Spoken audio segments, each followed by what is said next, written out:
Live everywhere. Daily Co's Radio on netrootsradio.com presents David Waldman. Kagro in the Morning Show.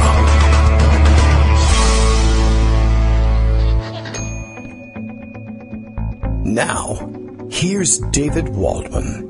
Hello, how you doing, everybody? Good morning. It is Monday, February 13th, 2017. Tomorrow's Valentine's Day. Early reminder for those of you who haven't yet negotiated a pass for yourself, if necessary, to get your cards, flowers, candy, what have you. How do you celebrate Valentine's Day? I don't know. It doesn't matter. It's not today anyway. Just a reminder that it's tomorrow. Make up your mind, though. How are you going to celebrate? We usually celebrate by saying, I'll give you a pass on last minute shopping if you give me a pass. It's very romantic. You give it a shot too. It'll put extra money in your pocket and something. You can invest it and create jobs. How about that? Okay. Well, it's Monday. We've survived another weekend. The weekend, as usual, was the craziest period for more of the crazy from the Trump camp. It doesn't stop over the weekends. I guess we probably should expect this to be the pattern. Donald Trump always struck me as kind of a weekender kind of a guy, right? You know, I mean, that's probably where he figures he takes care of his business. He plays golf, makes deals, does some outrageous stuff, and then during the week, I mean, as far as actual business goes, he doesn't know what he's doing, so I guess it's not that exciting. Anyway, we'll try and catch up on all of those things and all of the news. We'll have Greg with us to help round things up and keep things, I don't know, seeming semi-normal. I did see Saturday Night Live this time, actually, live when it was on, so I'm up to speed on that. That's the important thing. Didn't watch the Grammys. Rarely have anything to say about that one. So, we'll leave it at that. Maybe something will come up. Maybe we'll find some way of getting to that topic. You never know. Anyway, Bill has started us off with his normal morning tweet. He's normalizing the Trump situation, you see, by continuing to give us his morning tweets. Daily Coast Radio is live. That's the point of this whole announcement. Kagro X, that's me, the guy making the announcement. David Waldman, if you prefer, reveals Trump's latest big deal. Join Mar-a-Lago. Get a peek at the launch codes. It's largely true. All the vertical integration dreams have come to fruition. Big story for most of us, for me anyway. I don't know. We'll see whether something else grabs the attention of other listeners, and we'll hit on those stories as they come up. We'll move on them like a bitch, as Donald Trump might have said. So over the weekend, North Korea launched yet another missile, another test. They're frequently doing these sorts of things. They sometimes time them to try and scare people. If anybody mentions North Korea, they tend to then launch a missile to show that they can do that. And I don't know whether this one represented any improvement in their ballistic capabilities or not, but everyone gets worried every time North Korea does anything that sends anything explosive flying out of their country. And that now falls to Donald Trump to deal with, which, as foreign policy tests go, is a pretty easy one. It's got a pretty standardized script. You say it's terrible, and you warn the North Koreans not to do this sort of thing and tell them that they should drop their nuclear program. And he did do all those things, sort of. There's some discrepancy or some disagreement over exactly what he was supposed to have done. Apparently, he had some prepared remarks. He was visiting with or receiving for a state visit, the Prime Minister of Japan, and who kept calling by his first name. We'll catch up on all of that information. Anyway, and he had some prepared notes that apparently a photographer got a snap of, and he did not deliver them when he got up for the joint news conference, but he gave a pretty succinct statement that I don't think caused any particular harm. He waited to cause his particular harm until he got to Mar-a-Lago because it's the weekend. So he went to Mar-a-Lago with the Japanese prime minister, took him to play golf, which, okay, whatever, except for the fact that, he spent the last couple of years complaining every time Obama played golf how horrible it was for the president to be doing that, and he's going to do it all the time, but that's just gimmitarianism at work. They played their golf. They had a good time. We'll talk about the fact that they blacked out the windows so that the press couldn't see them play golf. That's kind of curious. But a bigger story than that was, I guess, during dinner on the patio out at Mar-a-Lago, in the public dining area. Public in the sense that you can buy a membership there and go there, as opposed to, say, I can't buy a membership to the West Wing or the residence dining facilities in the White House.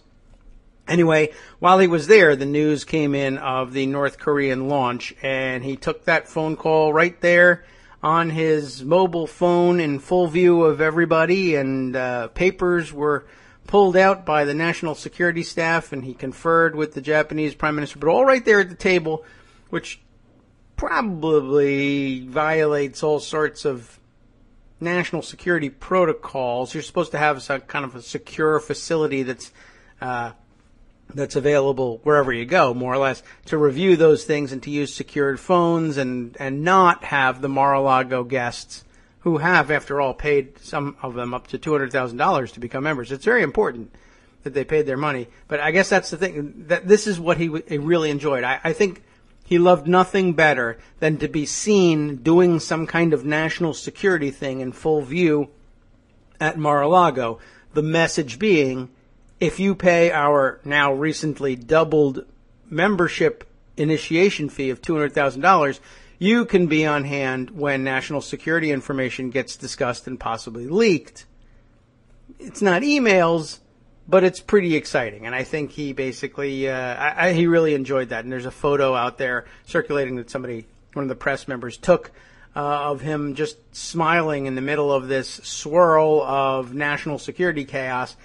And to me, it certainly says, yeah, this is what I'm enjoying. This is the part I like. I make everybody think I'm super important.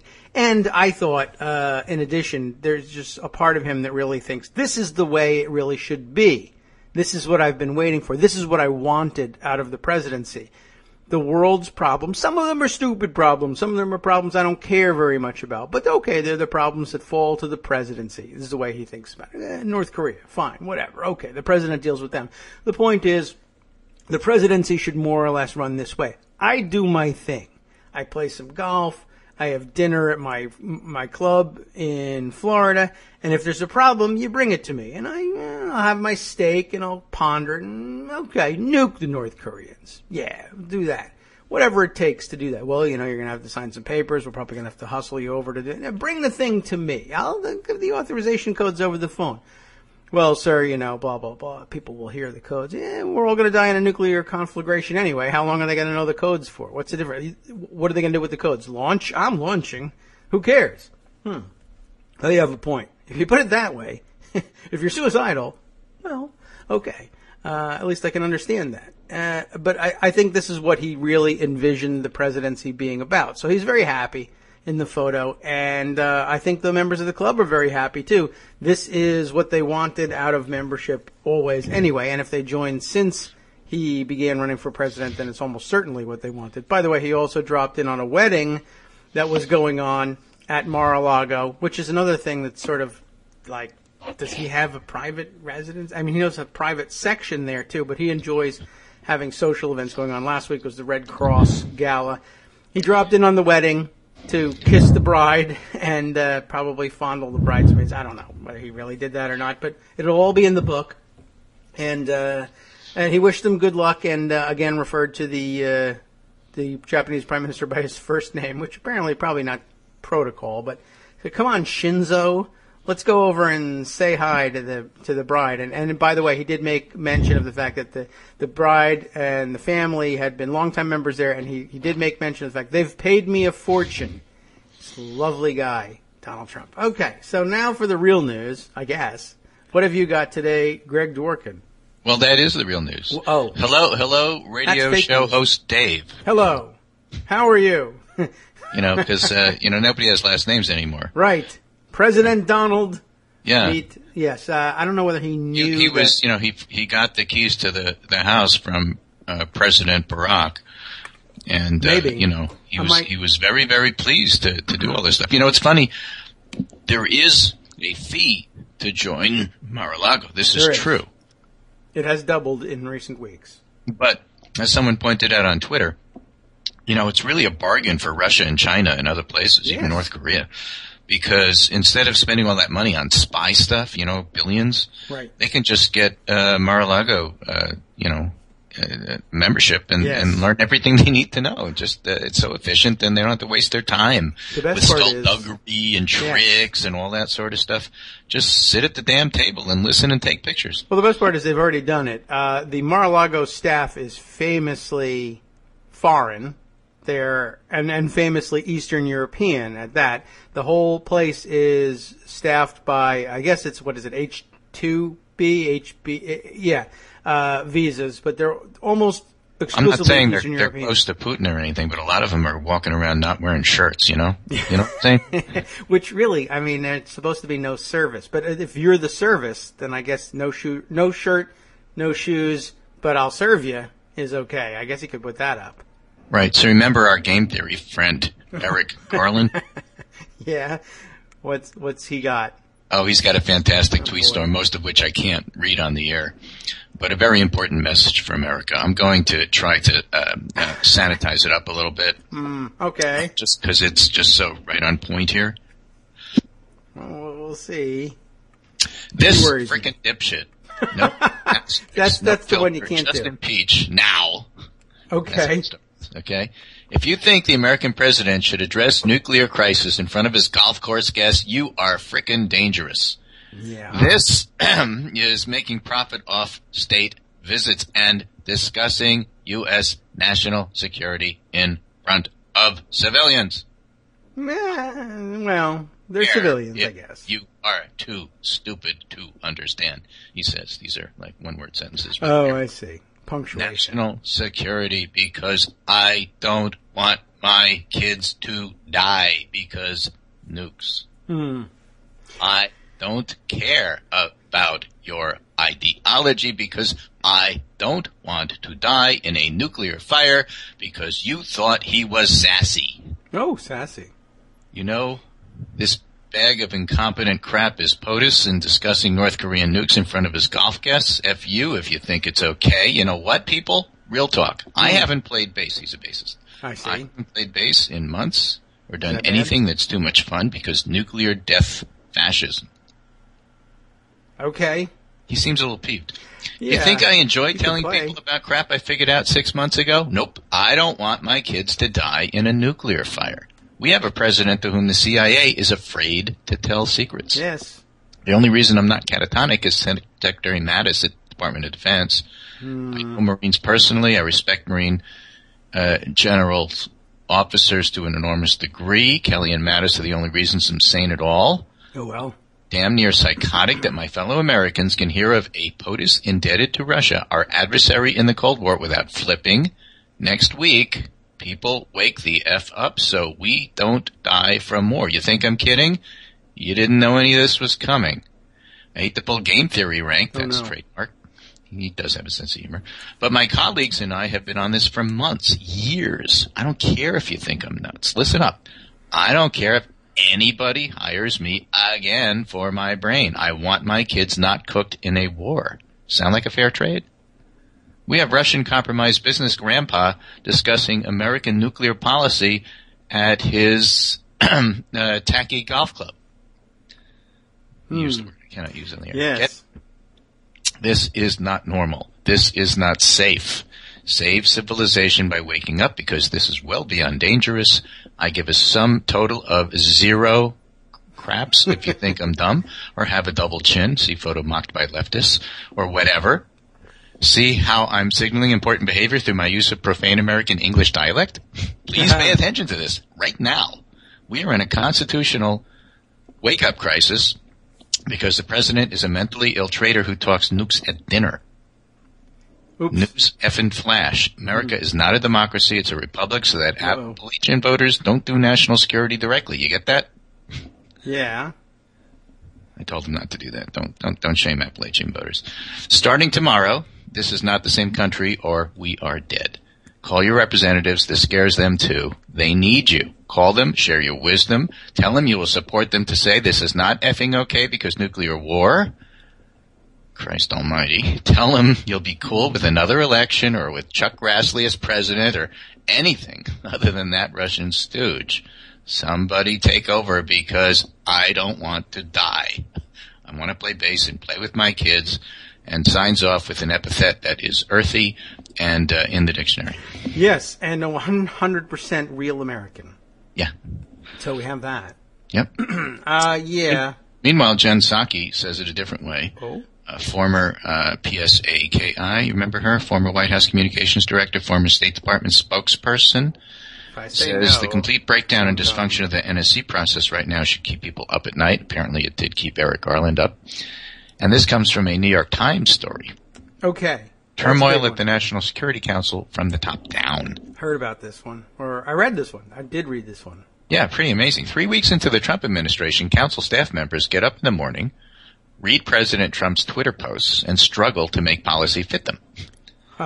Most are kept in the dark about what Mr. Trump tells foreign leaders in his phone calls, because obviously they don't have membership at Mar-a-Lago. Otherwise they would know. Right. Some staff members have turned to encrypted communications to talk with their colleagues after hearing that Mr. Trump's top advisors are considering an insider threat program that could result in monitoring cell phones and emails for leaks. That's pretty amazing. I mean, the insider threat program, he's talking. It's in 5.5 years. Yeah, he's doing all this stuff at dinner, and he's wondering, where are the leaks coming from? I can't understand. Somebody find me the leaker. Hey, everybody, I'm starting a leak program. Right, waiter without shirt. Not me, sir. Yeah, right. I did not do. Did not do.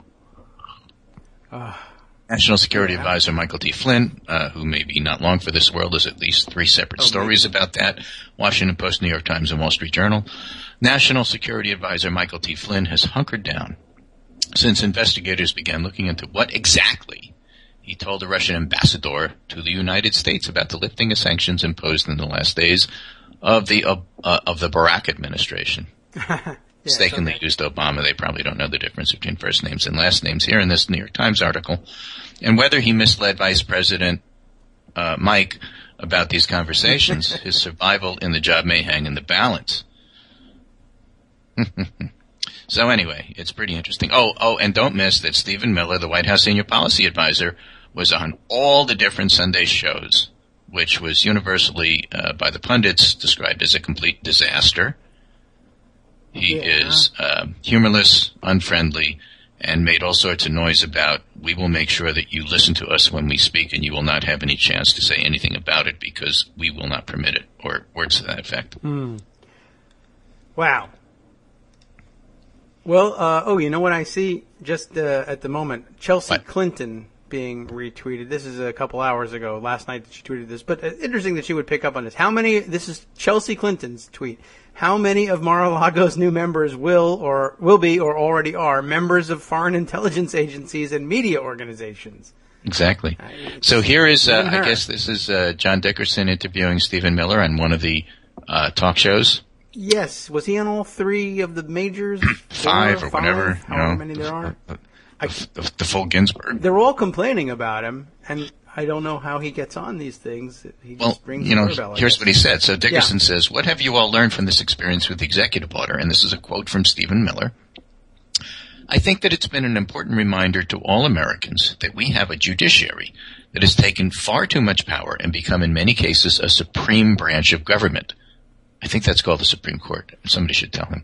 The end result of this, though, he says, is that our opponents, the media, and the whole world will soon see, as we begin to take further actions, that the powers of the president to protect our country are very substantial and will not be questioned. I have questions.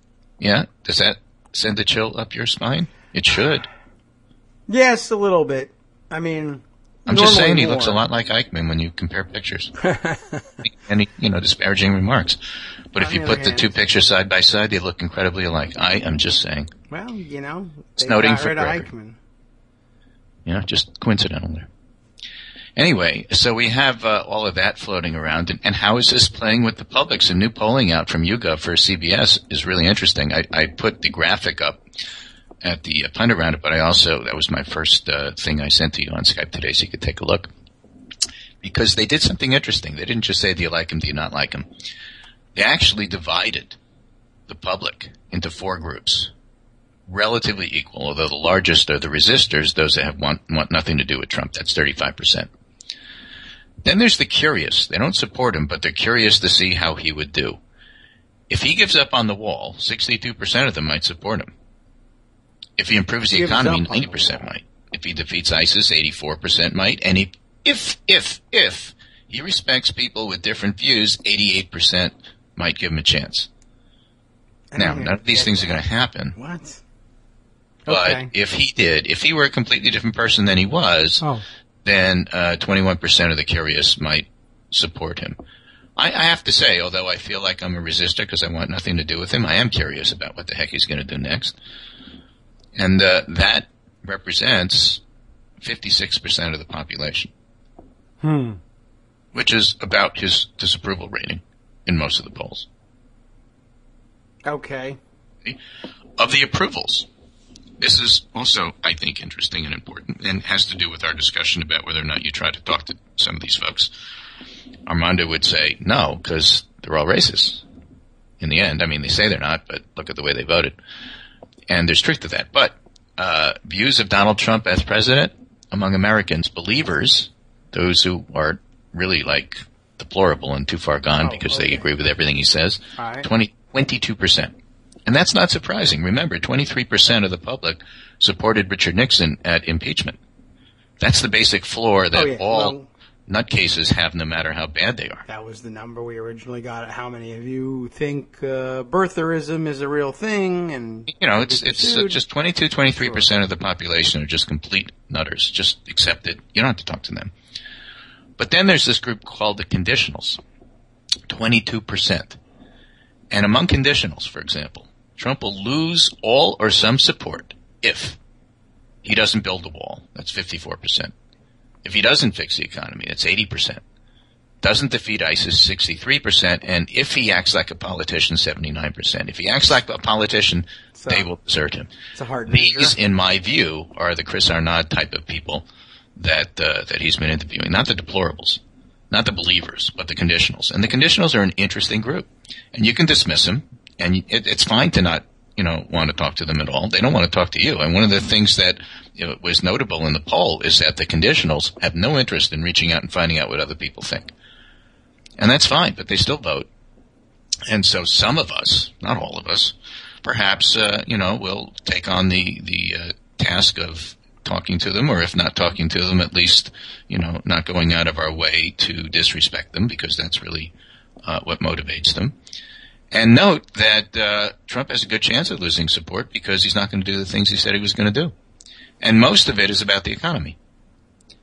Of the conditionals, are the ones who still support him but aren't like gung-ho. These are not the people that went to the rallies. If he doesn't fix the economy, 80% of them are gone. Whereas for the curious who really don't like him, but if he improves the economy, 90% of them will gain some support at least. So it's all about the economy. It's the economy, stupid. Always has been. That's not surprising. And that's going to take time to develop. But the thing is that, like his Mar-a-Lago performance on national security, if it's all smoke and mirrors, like the carrier stuff where he's bringing jobs back from Mexico except losing a lot more than he's bringing back, that's not going to fly. This is real stuff. It's the old joke about the difference between depression and recession. A recession is when your neighbor's out of work. A depression is when you're out of work. You know these things. You don't need to look at Friday jobs numbers to know what's going on. And there's only so much and so long that Trump can actually fool the public. So, all interesting. And these particular categories are going to be tracked by CBS and YouGov. So we get to see over time what's happening. Meanwhile, Gallup says that after 3 weeks, Trump is 40% approval and 55% disapproval. It took both of the Bushes, elder and younger, over 1,000 days to get to majority disapproval. It took Trump 8 days. That's pretty impressive. Well, he's a quick worker. He's a quick study. He always says that. I don't remember I saw, but don't remember the exact numbers. I think Obama and Clinton took like 900 days, something like that. It took Trump 8 days to get there. He is starting out with incredibly record lows. And what I'm trying to say is his support is not rock solid. The believers are. But they're only a quarter. They're a fifth of the country. Everybody else is what matters. And every time I see some idiot pundit saying something incredibly stupid like, oh, well, it doesn't make any difference to his supporters, that's true of the believers but not of the conditionals. That's why they are conditional. So it's dumb, and stop saying it. I'm just telling you that right now. Okay, but nobody's going to believe you. I know, that's true. So, you could keep doing it. Well, it's an interesting thing. I don't even know what to make of conditionals. Like, for one thing, because I don't know what they will think an improved economy looks like. They get a better job, or their community gets... Yeah. I guess so. I mean, ultimately, yes. I don't know how we check in in their on community. That's what they're looking toward. That and nothing else. Yeah. I guess so. Well, so many of them live in places... Even if you succeed, it's going to take years. So I'm not sure how much leash they give them. I'm not sure how much leeway they give them. That is unclear. I don't know. I guess we'll have to... I just don't... I think they're giving answers that don't commit them to anything, and we can't check back in with them ever, and then who knows? And even if they had specifics in mind, improving the economy is a long game anyway. So they're essentially we'll accept what he has to do, what he's doing, and give him a chance camp regardless, no matter what their measure is. Well, but there are things there that will matter, and I think Armando put his finger on it the other day when he said competence. The thing about the national security stuff is that if you get shaky about your ability to deal with national security, then you get shaky about your perceived ability to deal with anything else. And that's where it matters. Let me read to you a little bit about the conditionals. This is from the CBS write-up on it. The conditional supporters, and it's right at the top of the pundit roundup from today for Scott Anderson, who kindly puts these things together for his leader. The conditional supporters are 22% of the nation. Americans who say, I support Trump, but he has to deliver. They don't agree with everything so far, but are at least glad he's shaking things up. Much more economically focused and transactional. These voters will remove their support if he doesn't fix the economy for them. They're also concerned about safety, but aren't as all in with everything Mr. Trump does, especially in terms of style. A quarter don't like the tweets. They don't think he's correct on the facts, but rather the facts are debatable. And he's trying to make a point or misspeaks. They like the ban, that's the Muslim ban, but are more likely than the strongest backers to think he went too far. They do not think a religious test would be constitutional. They would prefer Mr. Trump work through the courts, so all of his yelling and screaming about the courts are not winning these particular voters over. Everything he says is going to be good for his faith. No, that's for the believers, not the conditionals. They're a little more leery about Russia, so this thing about Flynn may matter. And 1/3 admit he's off to a rough start, but remain optimistic. They have plenty in common with the stronger supporters, though, including no desire to reach out to opponents. So they're going to check off the I still support him, and if there were an election, they would still vote for him. That's still true. But that doesn't mean they're unreachable, whereas the believers are completely unreachable, and you might as well put them in a basket of deplorables and seal the top and, push it out to sea. Those are the David Duke people, useless. So we know we don't want to reach out, but I wrote a guide on Sunday about how to maybe try and approach to do that, a little follow-up on some of the stuff we've been talking about. Okay. And, for example, here's a good example, which can either make you crazy, make you mad, or make you proud. Tennessee teacher who asked about the Affordable Care Act repeal from a Christian perspective. Did you hear about that one? Yes, I think I did see that video. It was pretty impressive. She stands up in a meeting in Tennessee and says, as a Christian, we're supposed to be pulling up those behind us, and getting rid of the Affordable Care Act is exactly the opposite. How do you justify it? Only she did it much more eloquently. As a Christian, my whole philosophy in life is pull up the unfortunate, the individual mandate. That's what it does. The healthy people pull up the sick. And if Republicans repeal the Affordable Care Act and offer coverage to people with chronic illnesses in high-risk pools, it's not going to work. She says we're effectively punishing our sickest people. Now, you want to make fun of her? You want to make fun of her because she's doing it from a Christian perspective? You want to support her because she's trying to support the Affordable Care Act? You can take that whole discussion there. Or do you want to say, well, yeah, you come from an area that probably voted for Trump anyway, so I don't care? I mean, I do care, and I think that if you're going to look for policy support, it's going to be folks like this, and there's nothing wrong with talking to them, and there's nothing wrong with reaching common ground from my point of view. No, no. And by the way, the entire room is behind her. Yeah, and that doesn't surprise me. I mean, the reality is that there are pockets of however you want to label it, blue, pockets of resistance, pockets of liberalism in all of these places.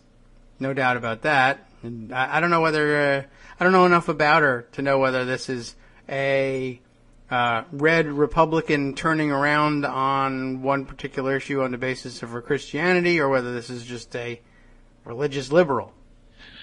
But, well, I'll tell you, she got interviewed. Yeah? And one of the things she said, what she hopes people get out of her burst of viral celebrity, she doesn't mention religion or health insurance. She returns to her childhood, to the stereotypes Americans have of Appalachia and the South. And she says there are people in Tennessee, there are people from these little rural areas. They're different than they're categorized to be, and they're called hillbilly dumb. And that's wrong, she says. I learned everything about taking care of your community growing up there. Okay. Yeah, okay. I mean, fine. It takes a Hamlet. But we know that there are people who she grew up with who are really angry about things and want to take it out, for example, on Democrats and libtards and all that sort of stuff. Yes. And the point I'm trying to make is that we have people in the White House, Bannon, Jeff Sessions, Steve Miller, who would be more than happy to exploit that kind of tension. And it doesn't take a political savant to see him using the Nixon playbook on law and order to try and consolidate power. That's what I wrote yesterday. So it seems to me that trying to find common ground for at least the persuadable voters, not all of them, that was before that CBS poll came out showing that really half of the Trump voters might be in that category, that our nod speaks to accomplishes a number of things. Hey, that's funny. A half. That's exactly what Hillary said. Accomplishes a number of things. It might recruit a few. It might keep more on the sidelines, which is a remarkable feature of the resistance protests, how few counter-protests there are. It might define the actual deplorables and their extremism. We have them. There's a lovely piece by Kurt Schlichter, I think, that was in Town Hall called The Left Hates You, Act Accordingly. Wow. And it might avoid the all-out battle, if not civil war, that the guys in the White House seem to be working towards. So I'm fine with avoiding that. I see Admiral Akbar saying it's a trap, and I say, okay, let's not fall for it. All right. George Lakoff, he has his own way of putting it. Of course. Focus on democracy and freedom, he says. In a government by, for, and of the people, there is or should be no distinction between the public and the government. The consequences are empathy. Government should care about the public. Transparency. Government should inform the public truthfully, which Trump does not, and Trump doesn't have any empathy. Freedom and opportunity. The private depends on public resources, both for private enterprise and private life. So preserve the Affordable Care Act because it'll help you in your job. All right. Okay. And then we've been talking a little bit about Jonathan Haidt and his, different dimensions of moral clarity. He's got a little codicil here, which is worth remembering. He says, let me tell you the story of the rider and the elephant. Haidt makes a key distinction between two types of human cognition, intuition and reasoning. Intuitive responses to questions or situations are automatic. Those are the people like Armando who can go right to step 10 and skip steps 2 through 9. They come instantly and easily. Such automatic processes have controlled animal minds for hundreds of millions of years. Human reasoning is a relatively new invention. It's much slower and requires more work. Haidt uses the metaphor of an elephant and a rider, the elephant being intuition and the rider being reasoning. The elephant usually has an immediate response. The rider's very good at making up post hoc explanations for whatever the elephant has just done. You see that all the time with justifying, why the guy you voted for is okay, even though he just did something wrong. That's because some Democrat did it 11 years ago, except they really didn't, and it's not the same, but I'm telling you now because I'm the rider, and you just upset my elephant. For whatever the elephant has done, and justifying what the elephant wants to do next, this doesn't mean the rider can never override the elephant. It can, but it takes a lot more effort than letting the elephant go where it wants. The important lesson, if you want to convince somebody of something, you'll fare better if you talk to the elephant and appeal to the person's intuition and emotions than if you talk to the rider. Do we know this? Of course we know this. That's why we said Trump had a better narrative and a better story than Clinton did, even though Clinton had the facts behind her. So she was talking to the rider and Trump was talking to the elephant, and the elephant won.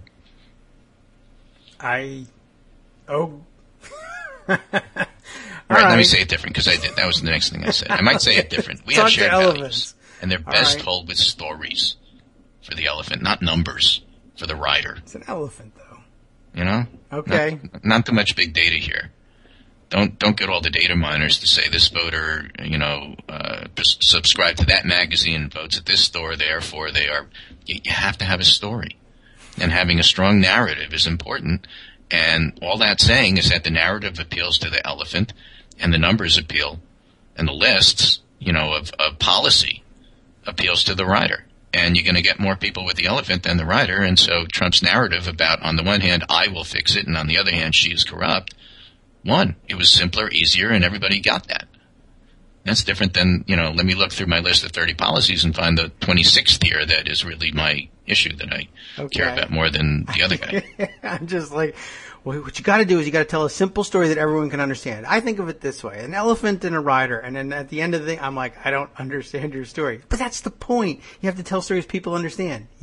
What? I talk to an elephant? I don't understand. Well, that's why hate shouldn't run. And you make a good point here. There's certain people that really should not run as candidates. I guess so. Hate is probably one of them. I think so. You want to do seminars for people? He's trying to put it in academic terms, but to me, it's real simple. You have to tell a story and don't worry about the numbers. Yes. My other big fear is I shouldn't run either, by the way. It's like 2 or 3 weeks since we were all making fun of, I don't know, I saw on Twitter somewhere where they were saying Democrats are the elected Democrats, like Democratic senators, maybe at their retreat or something.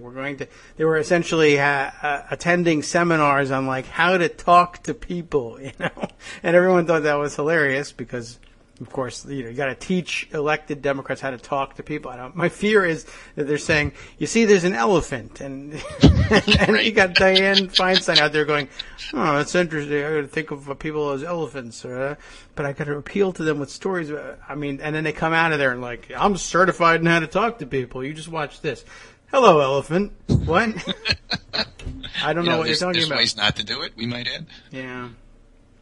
But somebody like Al Franken, for example. He seems to get. I've never seen him call anyone an elephant or offer peanuts. No, he anything. doesn't give you the academic discussion. He just says, listen. Sometimes. I have Republican colleagues in Congress who are really worried that Trump might have something mentally wrong with him. And then there are harsher things they say. And it's hysterical, and he gets the point, and it's right there, and that's what he's talking about. He's appealing to the elephant. I guess so. He's not saying, look at the polls, 22% of this and 44% of that. He's telling a story, and he's going right to the, emotional crux of it. That's why he's a good candidate. That's why he won. He won. And if he runs again, when he runs again, he'll win again.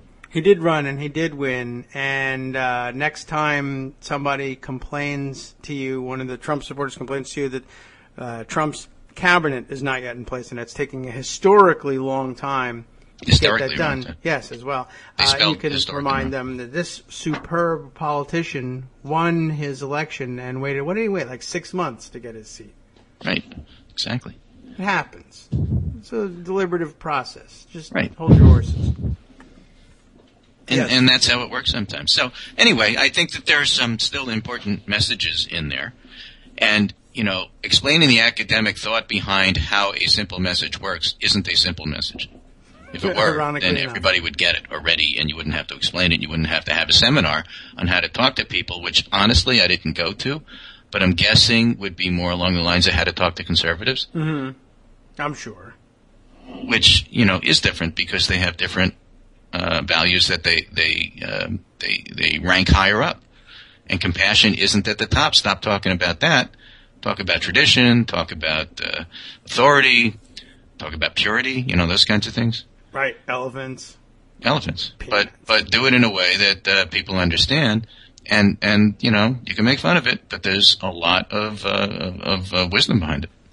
There's something behind. I appreciate something large and gray, and yes. Right, and pachydermatic. I don't know what you would say. Well, okay. There's certainly something to it, no doubt about that. I just I wonder if there aren't better. Well, who knows? If there was a better way to put it, I guess I could make a lot of money putting it that way, but I haven't.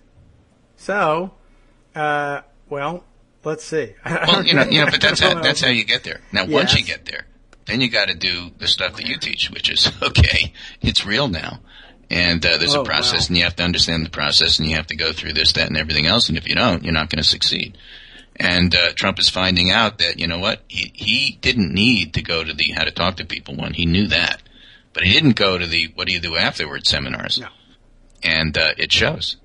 Because he talks about national security where everybody can hear it. He leaves the keys to the classified stuff on his desk so people can photograph it and get an idea what the key's built like, you know.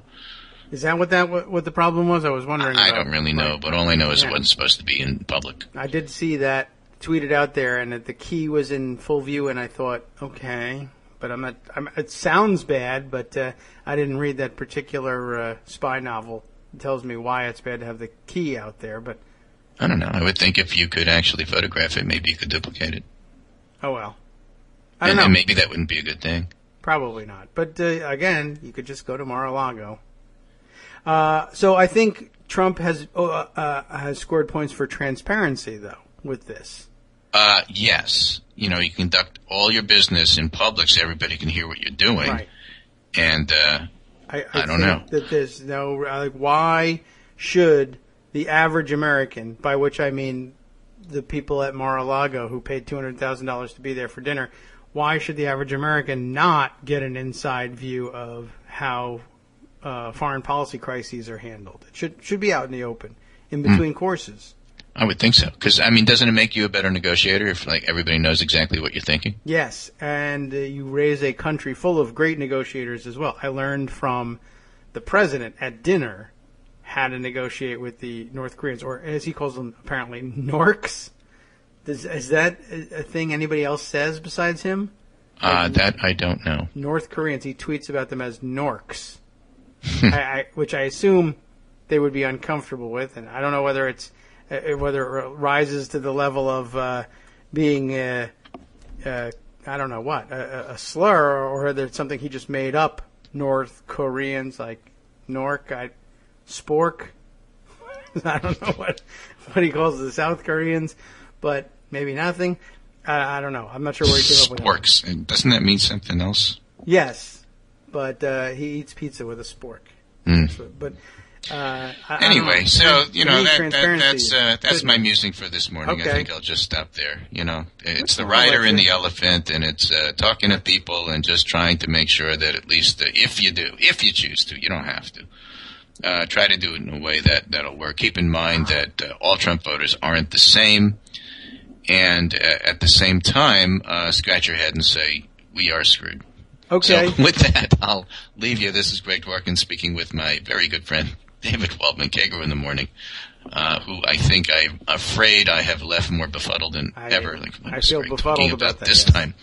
But that's okay. I'll think it through and come back on Wednesday and we'll do it again. Okay. I'll tell you what. One grounding thought, just breaking news. Scott Baio is boycotting Nordstrom after he dropped Ivanka's brand. Never again, he says. He's not going to wear Ivanka's shoes. Yeah.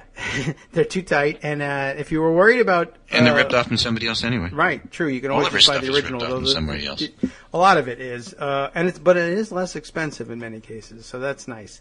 Well, it doesn't matter. It doesn't sell. No. If you were thinking of trying Nordstrom's or going back to Nordstrom's or whatever it was in support of them because of this, but we're worried about running into Scott Baio, your troubles are over.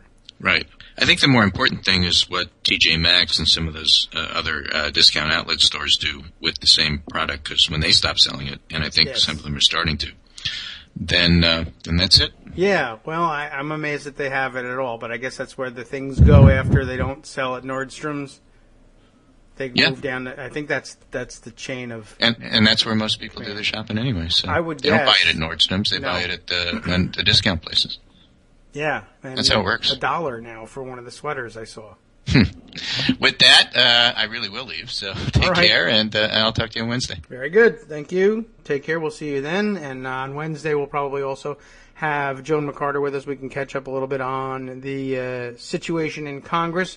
Just to give you a sort of brief update, for those of you who want it boiled down to, are Democratic senators doing everything they could be doing to slow down the process in the Senate on anything that they're doing? And the answer is still yes. So they're still pretty much keeping up with the pace.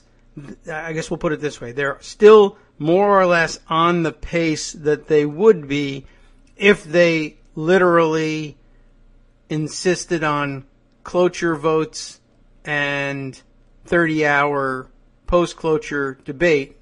30 hours of post-cloture debate on every single nomination, despite the fact that they haven't actually done that. You'll recall that the explanation is, I'll give it to you again. For instance, heading into the weekend, we might as well just pull up their schedule so I can tell you also who they are going to move this week.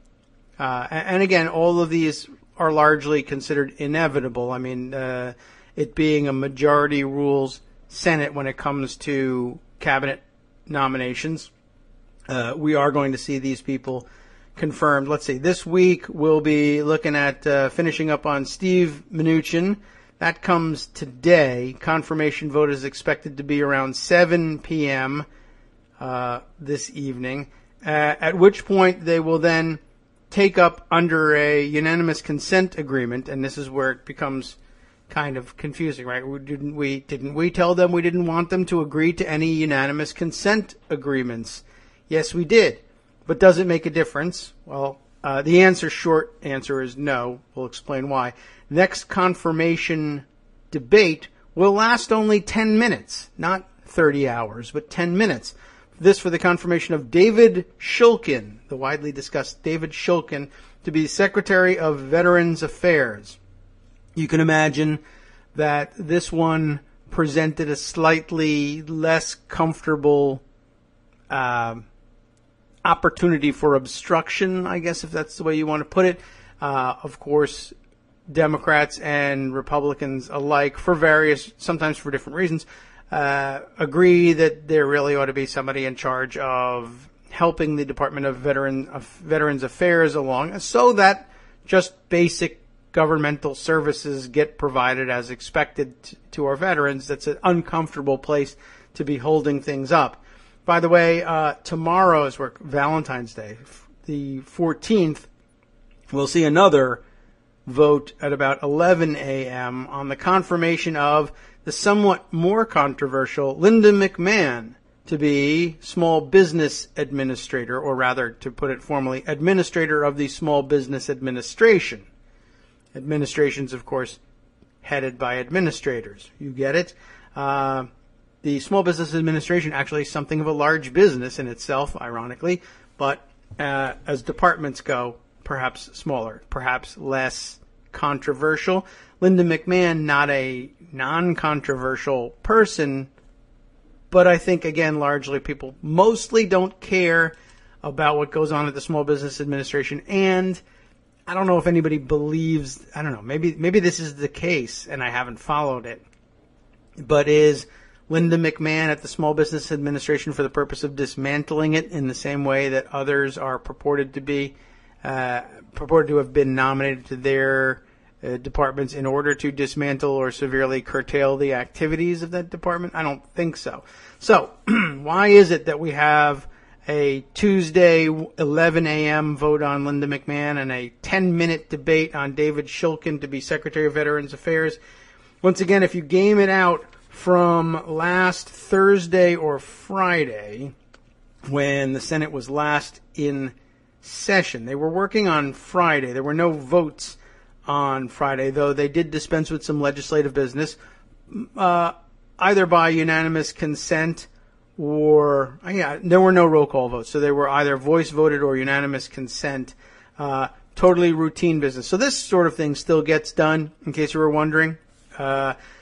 SRES 44 designating February 6th through 10th, 2017 as National School Counseling Week.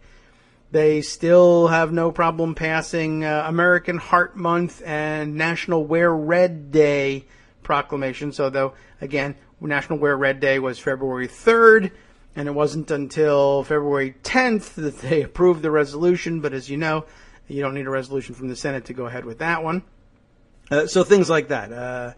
That still gets passed. Not much in the way of substantive legislation here. But on Thursday was the last time they were voting, and you may recall, confirmed Tom Price to be HHS Secretary, and at that point moved to invoke cloture on Mnuchin and then voted to pass it. That would have been Thursday afternoon or so. Then you have, if you're tooling along as normal, dragging things out on Thursday, and you finish with Price. That now opens the floor for a cloture vote on the next nominee. That's Mnuchin. And then you got the 30-hour clock starting. So somewhere in Thursday afternoon, they approve him. And so you might have seen a vote on Mnuchin on Friday late at night or even early morning Saturday. But no one wanted to stick around to do that. Had they dug their heels in and not reached this agreement for, say, the 10-minute debate on the VA and an 11 o'clock Tuesday vote for Linda McMahon, had they said no deals, what would have happened at that point would have been you would have had your vote on Mnuchin cloture, and probably, it looks to me, I worked this out, if they hadn't yet on Thursday evening filed a cloture motion on the VA nomination or the SBA, Small Business Administration motion, because they didn't think it was necessary, but then they filed them right then and there. Then you'll recall, of course, they file them on Thursday. They got to wait all day Friday, and then 1 hour into the session on Saturday, if they have one. And they would have one if they were trying to, again, do a around the clock to speed things up as much as possible. So 1 a.m. Or so on Saturday, you'd have, or even so about just after midnight, early hours of Saturday, they'd have the vote on cloture, and then they'd end up with the vote on Mnuchin on Saturday night or early Sunday morning. Then they would begin the cloture process on the Shulkin nomination at VA, and that would then then you'd run the 30 hours on that. 7 a.m. Monday would be the time you would end up voting on Shulkin if they had gone 24/7 over the weekend. After that vote, you'd have your cloture vote on McMahon, and then run your 30 hours. And you'd end up with your McMahon vote about 1:30 on Tuesday. That's if they slowed things down as much as possible, but the Republicans had neglected to file for cloture on either of those two nominations until they finished the Price thing. If they had anticipated problems with McMahon and Shulkin, which would have been, I guess they could have just anticipated it as a possibility and filed for cloture days ago. I think the earliest they could have gotten all this done would have wound up with a McMahon confirmation vote 9:30 p.m. tonight. But since they had not yet filed cloture, the earliest they could do it is about 1:30 on Tuesday.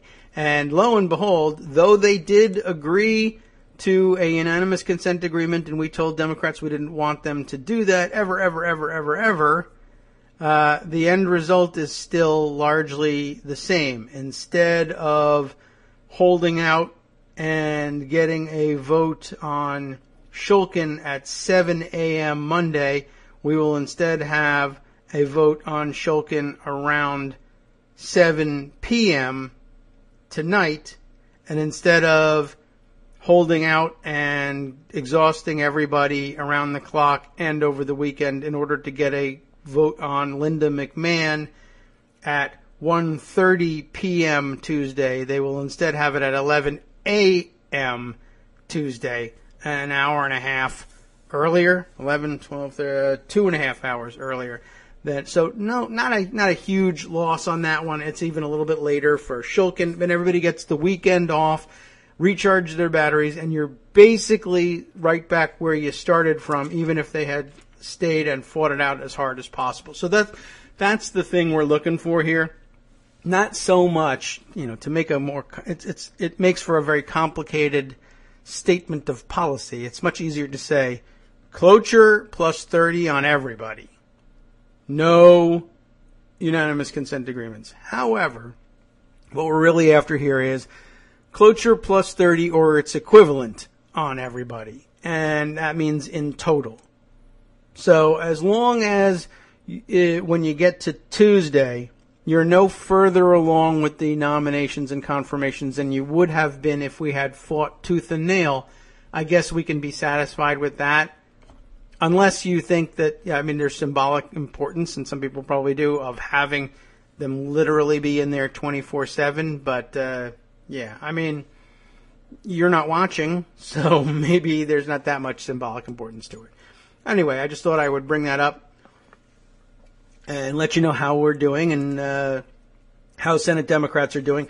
Yes, it is absolutely true, and I think we mentioned this last week, that the Trump cabinet is progressing slower than any other modern-day president's cabinet has progressed. This is true, but they keep complaining about this. By the way, they spent the weekend show theme with Miller and everybody else representing the Trump administration. They couldn't stop talking about how this president, he's so active, he does so much. This president has done more in whatever it's been, 3 weeks, than President Barack Obama was able to accomplish in all of his, even sometimes they say, even all of his 2 terms, his 8 years, which is, of course, a ludicrous statement. He hasn't actually accomplished much of anything, but also just kind of stands in stark contrast to the fact that they just spent all of the previous week saying, we can't get anything done because the Democrats are obstructing everything.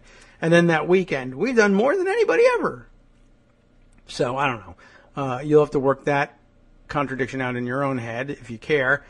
But, as far as the obstruction of the cabinet goes, he's not that far behind, for one thing, though he is further behind than anybody else has been in modern history. But then again, he's the dumbest, weirdest, and least trustworthy president that we've had in modern history, so I guess it stands to reason. However, ultimately, if you run into somebody making that argument, you can certainly answer them by saying, what obstruction? What are you talking about? Everybody that you've nominated has been confirmed. You haven't lost a single vote. And the only reason you haven't lost a single vote is because Democrats are the ones who made it possible for you to win these votes. You would have lost a half a dozen of them if it hadn't been for us. You should be thanking us for that. Of course, that's a little bit ironic, but hey, that's the way it is. All right, so as long as you know that, let's take a look at some of the comments that have come in recently. There are quite a few. Ricky May listening from up in Prince Edward Island, right? Let's see. Just checking here. Linda McMahon, as much as I don't like her, probably has a good handle on how to run a small business. She is the brains behind the WWE, which is probably, that's definitely true. Probably a little larger than your average small business, but it's a decent point. I'm not terribly worried about what goes on at the Small Business Administration for the most part. I'm sure that there's some case that somebody could bring me that's very worrying that she's going to do something awful on, I guess, but I don't know. For most people, it's probably a bit lower on their agenda. She does have some business experience. Trump has some business experience, but it's just not. It's not the experience that most people think. And again, I was pleased. More discussion over the weekend of the fact that his business experience once again has nothing whatsoever to do with something large and successful sounding like Fortune 500 corporations. There's a miles of difference between what he's been doing and what a Fortune 500 CEO who's responsible to a public, the public shareholders, not to mention all sorts of regular corporate procedure that, you get the deal. All right, well, let's see. There's a couple other comments that have come in here. Let's see. What do we got here? Kate Sherrill pointing at something here. Sebastian Gorka, another of the Trump White House's so-called foreign policy experts. Gorka thinks the legality of Trump's travel ban executive order is absolutely watertight. Reality would suggest otherwise. Indeed, it would. Yes, Ricky, you're right. Linda McMahon is more successful in business than Donald Trump. That's absolutely true. And that's the reason the bottom line test of it is, besides the fact that one is a successful business that runs on its own, there's no I guess there is some licensing going on over the WWE. They make toys and things like that. They license products. But the best evidence is the fact that Donald Trump has contributed zero to the Donald Trump Foundation because he can hardly probably afford to do anything like that. And Linda McMahon has sustained the Donald Trump Foundation all this time. Let's see. Oh, okay. So back to Sebastian Gorka, that Kate Sherrill has sent us a link to a Politico story. I didn't realize this. The husband and wife team driving Trump's national security policy. Before they became a Trump administration power couple, Sebastian and Catherine Gorka, I guess they were a couple already, which probably also gave me chills. But anyway, Sebastian and Catherine Gorka were prolific collaborators on research about the threat of Islamist terrorism, which is exactly how they got in the door. I don't know. That's a pretty interesting dynamic, no doubt, but it's quite an extensive, well, not a huge article, but we may want to pocket that one for now and think about that in the near future. I brought it up because I want to remind everybody that Sebastian Gorka is a veteran gun failer. He was on our gun fail lists. He was caught at, where was he caught? Reagan? I think so. It was the other guy, the other Republican operative who was caught, I think, at Dulles, the Family Research Council guy, who ended up... but the Gorka, I think, was caught with a gun at Reagan National Airport, and oopsies, I forgot. But, he was no doubt carrying the gun in case any people tried to break the law and bring weapons onto his plane, but were also Muslim. That he wanted to stop. But it's okay for him because, as you know, he's got a goatee and something, and is therefore trustworthy. Okay. Let's see. What other fun items have we got? We've got a pocket full of good stuff to get to today. Let's see. Where to start? Let me go back briefly to the New York Times article that Greg mentioned because it was so chock full of tidbits, such interesting stuff about the national security turmoil in the Trump White House. We should just quickly buzz through the whole thing because, as I recall, the best stuff was sprinkled throughout here. Okay, these are chaotic and anxious days inside the National Security Council, the traditional center of management for a president's dealings with an uncertain world. 3 weeks into the Trump administration, council staff members get up in the morning, right? This is the bit about reading President Trump's Twitter posts and struggling to make policy fit them. I wonder if you should even try. Most are kept in the dark about what Mr. Trump tells foreign leaders in his phone calls. That seems surprising, too, since we seem to know so much about it. Some staff members have turned to encrypted communications to talk with their colleagues after hearing that Mr. Trump's top advisors are considering an insider threat program that could result in monitoring cell phones and emails for leaks. The National Security Advisor, Michael T. Flynn, is hunkered down since investigators began looking into what exactly he told the Russian ambassador to the United States about the lifting of sanctions imposed in the last days of the Obama administration and whether he misled Vice President Mike Pence about those conversations. His survival in the job may hang in the balance. This morning's reports on the issue, by the way, like Greg mentioned, 3 reports about how he may be on his way out, and a dozen other reports that he's not out yet and doesn't expect to be out, and it might just survive because Trump doesn't give a damn one way or the other, and he trusts people who were generals, even if they weren't captured. Although Mr. Trump suggested to reporters aboard Air Force One on Friday that he was unaware of the latest questions swirling around Mr. Flynn's dealings with Russia, aides said over the weekend in Florida, where Mr. Flynn accompanied the president and Japanese Prime Minister Shinzo Abe, that Mr. Trump was closely monitoring the reaction to Mr. Flynn's conversations. There are transcripts of a conversation in at least one phone call recorded by American intelligence agencies that wiretap foreign diplomats, which may determine Mr. Flynn's future. Let's pause just briefly to comment on that too. I'm a little confused about this, and I am cautious about being too optimistic about Flynn facing any consequences. One, because I don't think Trump really is a serious person and probably won't get around to it anyway and just inherently trusts Flynn for whatever reason and isn't going to do anything to him.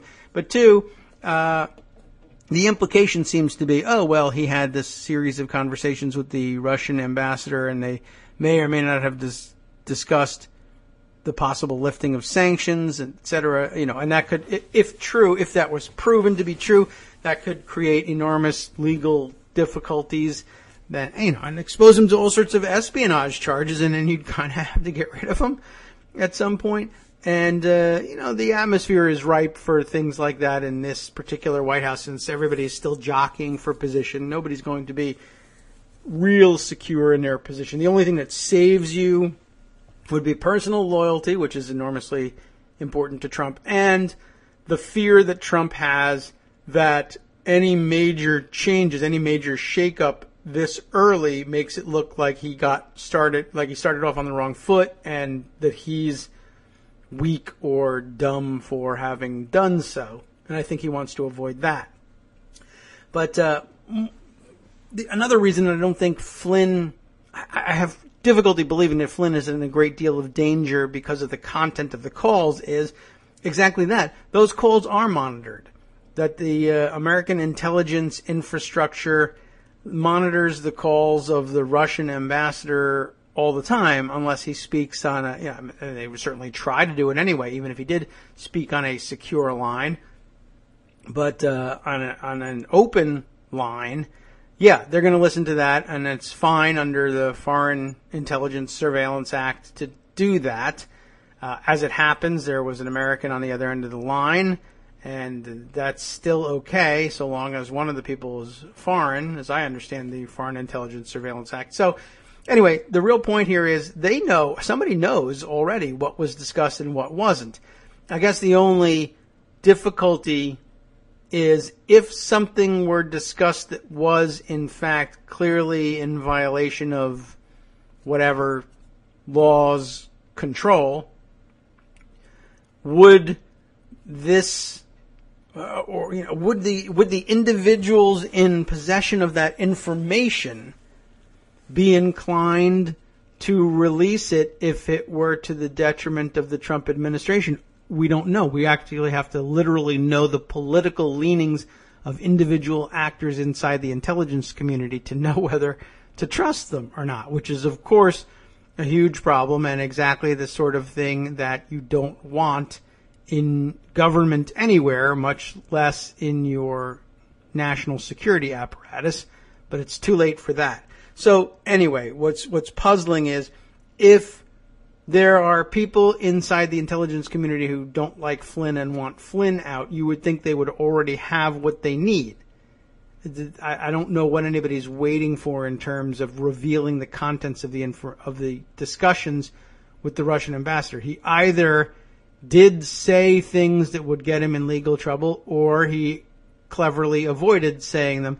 My suspicion is that he cleverly avoided saying things that would get him immediately in trouble, but everybody who was listening to the call knew what he was hinting at, but it's just he did it in a way that they can't bring to court and prove a espionage case or a National Security Act, violation or whatever statute may control. That he went up to the line and no further, and although it strongly hints at improprieties, it's not strong enough to convict, so they're just going to stand there and watch Flynn continue. I mean, I think that's ultimately what's happening here and what we're going to see. So, continuing with the New York Times article, Stephen Miller, who was all over the place again, and we can talk a little bit about him today. We have so many. I recall that we never really did get all the way through most of the profiles we had of Miller. We kept mothballing them, and maybe we should scroll back to the ones that come from before the election, although there are some good updated ones that we should share too. And I guess he really should be the topic for hour two since he got so much attention. Stephen Miller, the White House senior policy advisor, who's all of, I think, 31 years old, was circumspect on Sunday about Mr. Flynn's future on NBC's Meet the Press. He said that possibly misleading the vice president on communications with Russia was a sensitive matter. That was a hell of a statement. He asked if Mr. Trump still has confidence in Mr. Flynn. Mr. Miller responded, that's a question for the president. So let's see. Meet the press, that's Chuck Todd, right? So he tells Chuck Todd, gosh, I can't really speak to that. That's a matter for the president. And Chuck Todd gets upset, and his viewership gets upset, and basically asking the question, what are you even doing here if you can't give us some insight into what's going on in the president's head? Over at ABC, he was on with George Stephanopoulos, and once again runs into a wall, and Miller spouts his talking points. At some point in the exchange with George Stephanopoulos, I guess he's asked a question, and Miller spits out, they haven't given me anything to say on that, which is a little awkward and weird, especially since he's the one who very often determines what should be said on things, or at least quite literally the words that should be used to say it. Maybe he doesn't set the policy. I don't know. He's supposed to be a policy advisor. Anyway, he didn't feel like doing anything. He didn't feel like going out on a limb on TV. He's uncomfortable with it, so he didn't say anything. And again, Stephanopoulos and others who watch his show get upset and say, why go on a show if you aren't able to speak to what's going on inside the White House? And again, the question is, why is he there? What is he? I mean, you guys say, like, why come on the show if you can't? Because he was invited on the show. The bigger question is probably, why was he invited on the show? You expected that he would speak to it, but to be incredulous at this point that, you know, Trump camp representatives aren't going to be truthful or forthcoming or transparent should not surprise you. I don't know what you were waiting for, but that's never coming. But again, why are they on the shows? Because you keep letting them go on the shows. You could just stop, like they did with Kellyanne Conway and CNN, if that's a real thing.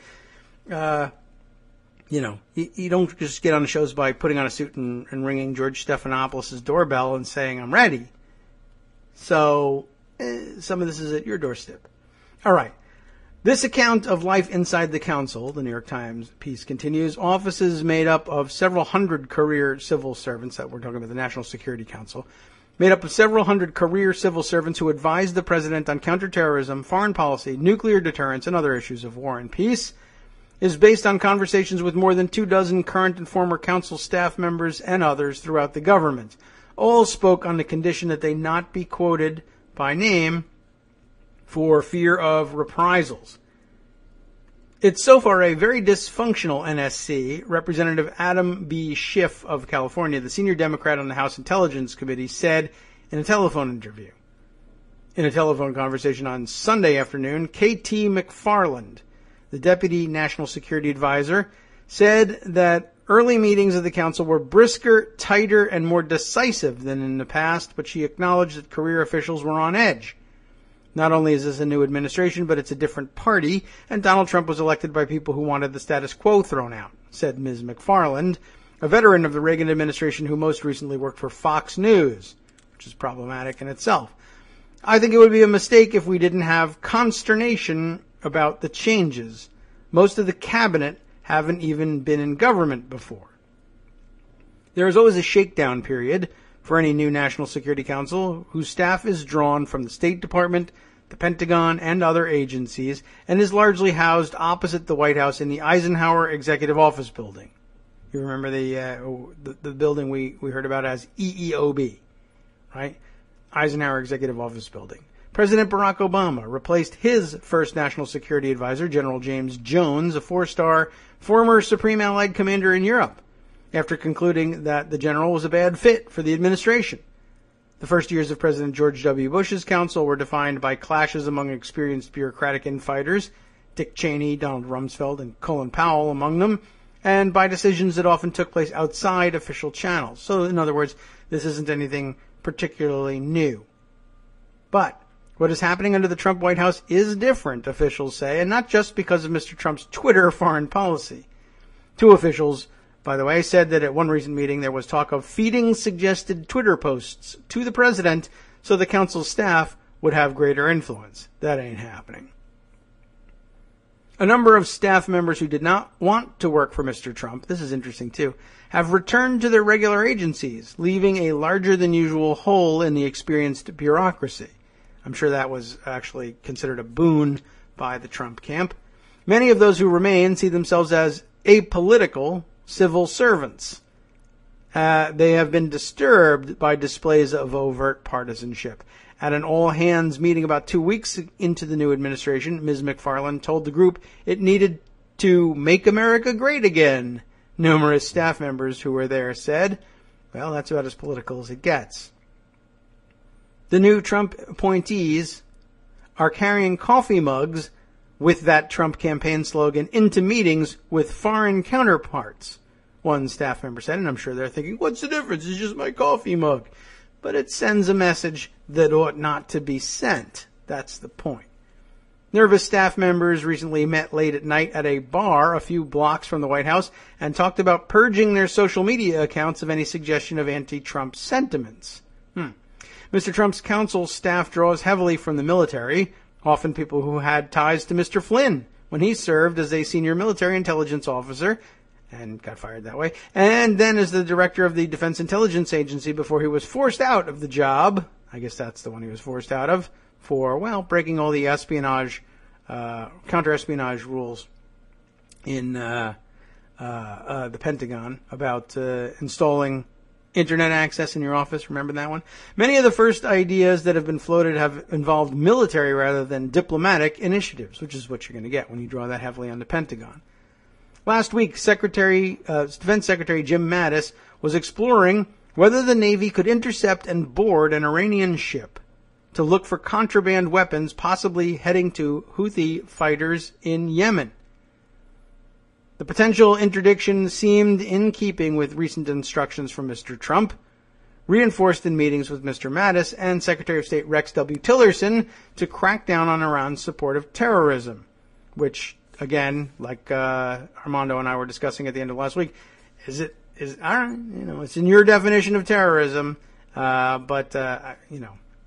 is separatist fighting in a civil war really terrorism? Well, I guess you get to make it up as you go along.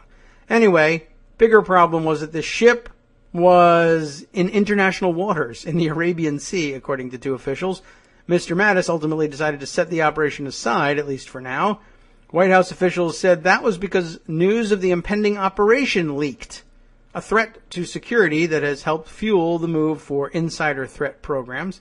But others doubt whether there was enough basis in international law and wondered what would happen if, in the early days of an administration that had already seen one botched military action in Yemen, American forces were suddenly in a firefight with the Iranian Navy. Ms. McFarland often draws on her television experience to make clear to officials that they need to make their points in council meetings quickly, and she signals when to wrap up, several participants said. We'll have to leave it there. We'll be right back.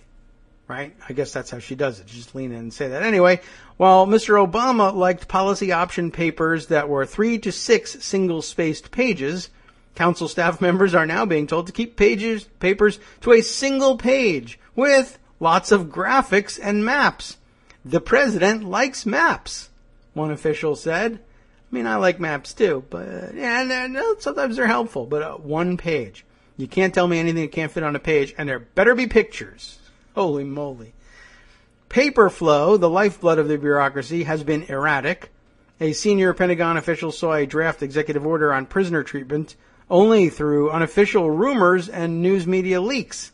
He called the White House to find out if it was real, or fake news, and said he had concerns but wasn't sure if he was authorized to make suggestions.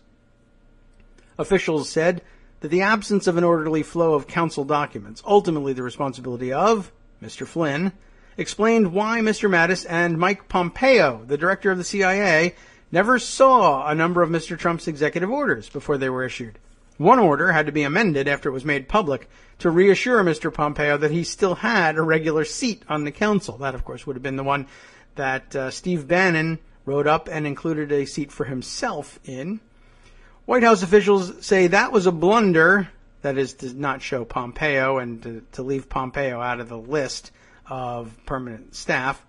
And that the process of reviewing executive orders has been straightened out by Reince Priebus, the White House chief of staff, who, by the way, this morning by the time the papers were out this morning, it turns out that the most endangered guy in the administration's early days isn't Mike Flynn, but is in fact Reince Priebus. They want to get rid of him desperately. Even though he's knuckled under on everything, I guess he's just still viewed as the establishment Republican, and if we really want to go crazy here, we got to get rid of the babysitter. Still, Mr. Flynn presents additional complications beyond his conversations with the Russian ambassador. His aides say he is insecure about whether his unfettered access to Mr. Trump during the campaign is being scaled back, and about a shadow council being created by Stephen K. Bannon, Mr. Trump's top strategist, who was invited to attend meetings of the Principals Committee of the Council 2 weeks ago.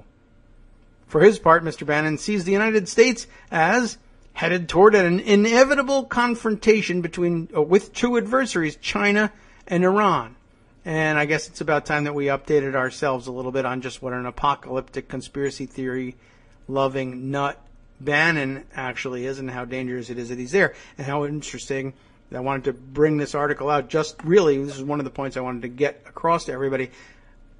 Creating a shadow council, like a shadow national security council. It's not enough that he's on the principals list and now is entitled to attend National Security Council meetings permanently, but he's now going to reformulate the National Security Council outside of the control of all those other people and have a secret, unaccountable one on his own. You might have seen Brian Beutler discuss this point. I retweeted it last night. Let me scroll back and find the way he put it. I think it wasn't all that far back. It shouldn't be all that far back in the feed because it happened late last night. Just sort of curious if I can find it quickly. Here is his comment about it, about that very paragraph from the Times piece. He tweeted, "As it turns out, the GOP's 2009 freakout over Obama's, quote, unaccountable czars might not have been fully on the level, because what else could you call this idea of a shadow National Security Council formulated by a guy who shouldn't be on the real National Security Council in the first place, if not a gang of unaccountable czars?" All right. So where do we leave off here? Mr. Flynn finds himself in a continuing conflict with the intelligence agencies, whose work on Russia and other issues he has dismissed as subpar and politically biased. Last week, in an incident first reported by Politico, one of Mr. Flynn's top deputies, Robin Townley, was denied the high-level security clearance he needed before he could take up his job on the council as the senior director for Africa. It was not clear what in Mr. Townley's past disqualified him, and in every administration some officials are denied clearances, but some saw the intelligence community striking back. And that was widely discussed in reporting over the weekend as well. Two people with direct access to the White House leadership said Mr. Flynn was surprised to learn that the State Department and Congress play a pivotal role in foreign arms sales and technology transfers. What? So it was a rude discovery that Mr. Trump could not simply order the Pentagon to send more weapons to Saudi Arabia, which is clamoring to have an Obama administration ban on the sale of cluster bombs and precision-guided weapons lifted, or to deliver bigger weapons packages to the United Arab Emirates. Several staff members said that Mr. Flynn, who was a career Army officer, was not familiar with how to call up the National Guard in an emergency, say for a national disaster like Hurricane Katrina or the detonation of a dirty bomb in an American city. At the all-hands meeting, Mr. Flynn talked about the importance of a balanced work life, taking care of family, and using the time at the council to gain experience that would help staff members in other parts of the government. All nice things. At one point, the crowd was asked for a show of hands how many expected to be working at the White House in a year. Mr. Flynn turned to Ms. McFarland and, in what seemed to be a self-deprecating joke, said, "I wonder if we'll be here a year from now." And I guess everybody still has to wonder. So, real interesting assortment of tidbits in this one, I thought, revealed a lot, some of which still needs, let's say, more explanation and more exploration, I guess I should say. But fascinating nonetheless. All right, what other things did we have here that we really need to get to? Let's see, 10:25. So we're running, we're okay, but we got some time left here. Let's see. I mentioned in that Times article that there was some hint that the intelligence community was pushing back on Flynn, and that came chiefly from a piece in the New York Observer, which I guess we would have to point out is the newspaper that Jared Kushner did he start it? Did he buy it? I don't remember exactly what the history of the Observer is, but he was the owner and publisher of the Observer until recently. But it's difficult to determine exactly what relationship, if any, still exists between them. I find it hard to believe that he hasn't retained some influence there, but some of the harshest critics that I've seen out in social media, anyway, of the administration and of their campaign and the whole team, top to bottom, still are associated with the Observer. So I don't know. I have a feeling that I should say I wouldn't be terribly surprised if it were the case that there's still a relationship there and that Kushner is attempting to disguise it in some way, or either disguise it in some way or really just says, you guys really need to be able to do your own journalism thing, and I'm not terribly worried about what you have to say about the administration, and that's going to help establish my independence here. I don't know. I'm not sure where I come down on Kushner just yet. Anyway, their piece by John Schindler ran under the headline of "The Spy Revolt Against Trump Begins." Subheader being "Intelligence Community Pushes Back Against the White House It Considers Leaky, Untruthful, and Penetrated by the Kremlin." So in addition to possibly having a part in rejecting security clearances for some of the people Flynn wants working with him on the National Security Council, there was some other great stuff in here. If this is the article, sometimes I confuse several that touch on the same subject, but let's take a look at this one and see if this is the one I'm thinking of here. In a recent column, Schindler writes, "I explained how the still-forming Trump administration is already doing serious harm to America's long-standing global intelligence partnerships. In particular, fears that the White House is too friendly to Moscow are causing close allies to curtail some of their espionage relationships with Washington, a development with grave implications for international security, particularly in the all-important realm of counterterrorism. Now those concerns are causing problems much closer to home.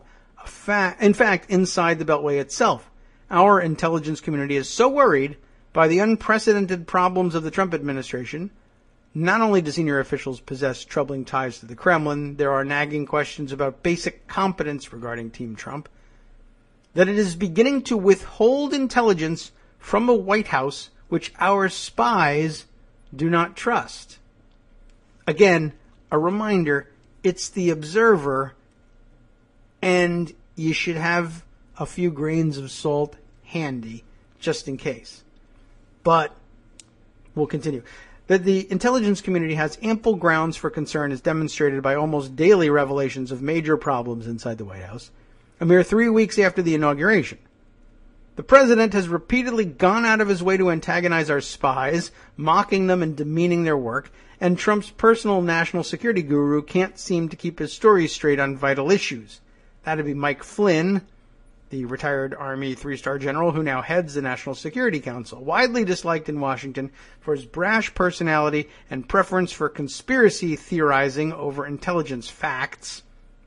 Flynn was fired as head of the Defense Intelligence Agency for managerial incompetence and poor judgment, flaws he has brought to the far more powerful and political NSC.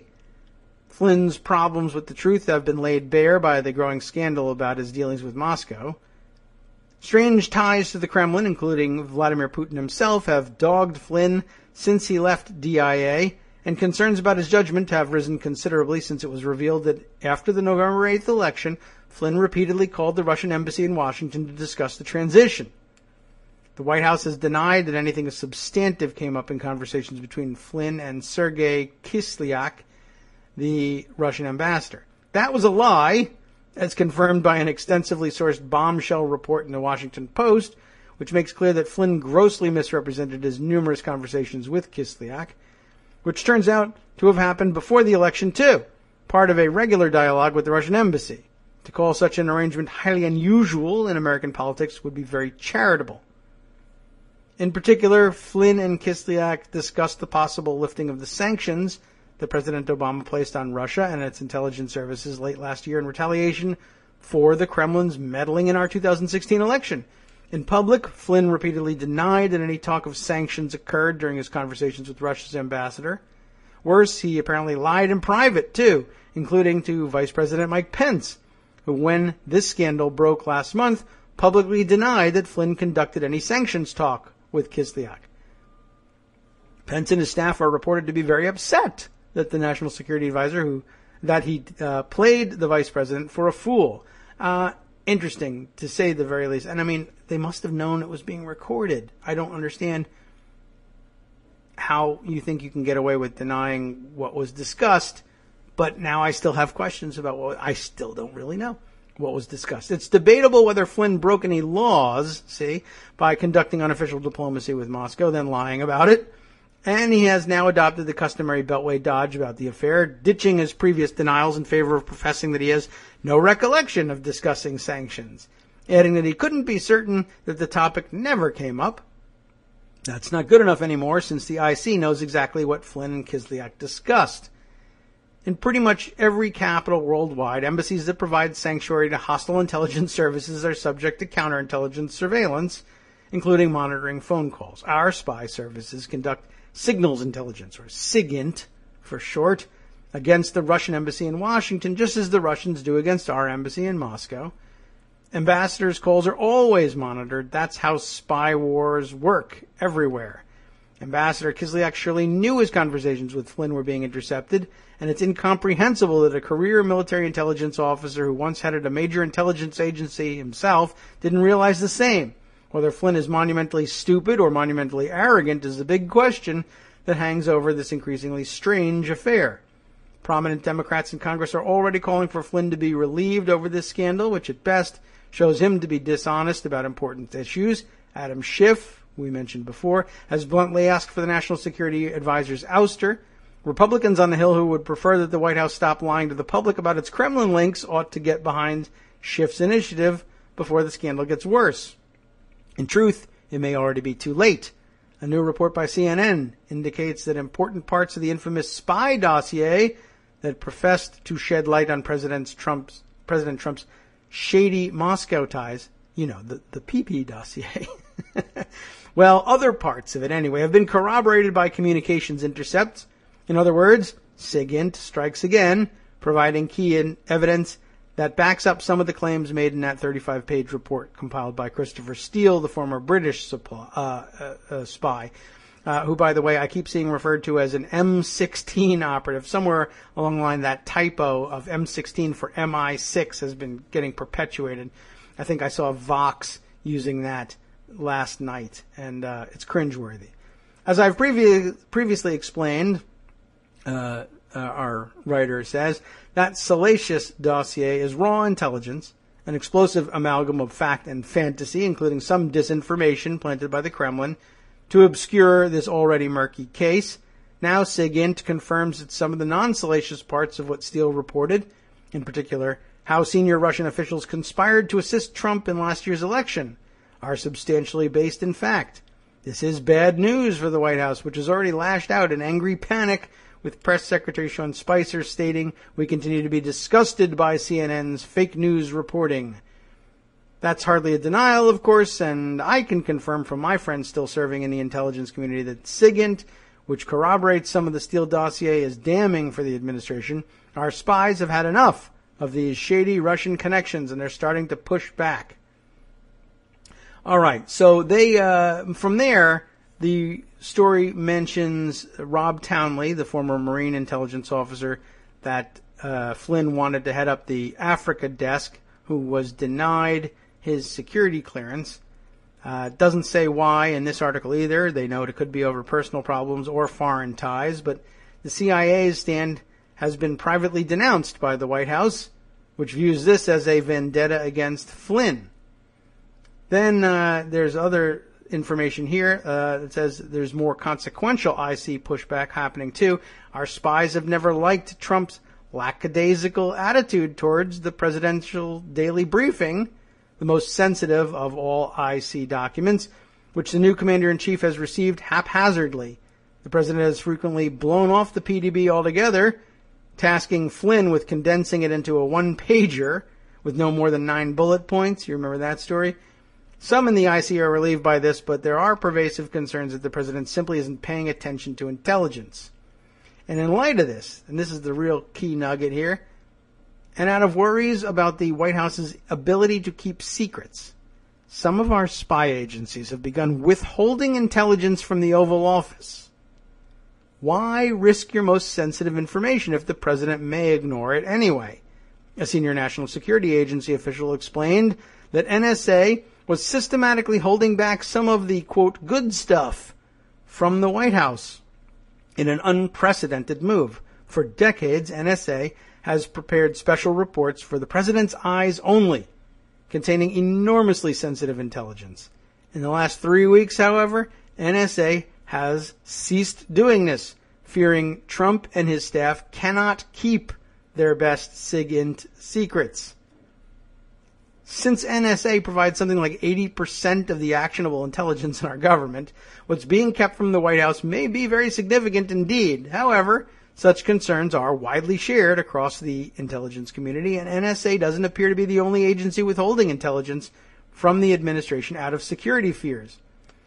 What's going on was explained lucidly by a senior Pentagon intelligence official who stated that, quote, since January 20, we've assumed that the Kremlin has ears inside the sit room, the Situation Room, the 5,500 square foot conference room in the West Wing where the president and his top staffers get intelligence briefings. There's not much the Russians don't know at this point, the official added in wry frustration. None of this has ever happened in Washington before. A White House with unsettling links to Moscow wasn't something anybody in the Pentagon or the intelligence community ever considered a possibility until a few months ago. Until Team Trump clarifies its strange relationship with the Kremlin and starts working on its professional honesty, the IC will approach the administration with caution and concern. I previously warned the Trump administration not to go to war with the nation's spies, and here's why. This is a risky situation, particularly since President Trump is prone to creating crises, foreign and domestic, with his incautious tweets. In the event of a serious international crisis of the sort which eventually befalls almost every administration, the White House will need the best intelligence possible to prevent war, possibly even nuclear war.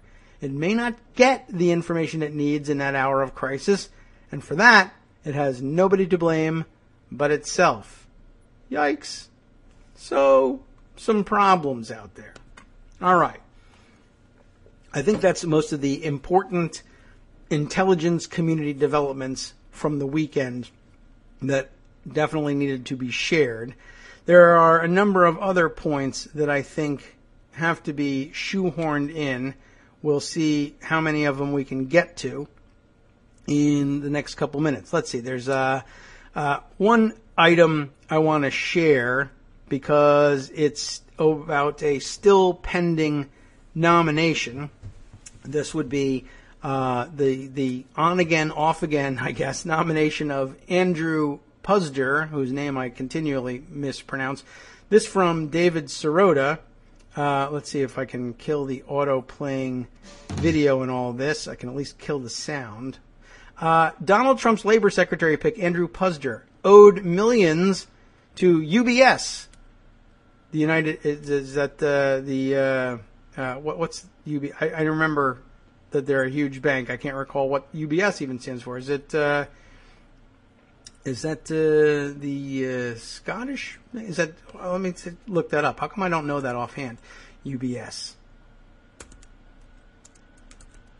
Let's see, what is it? UBS, Switzerland. Okay.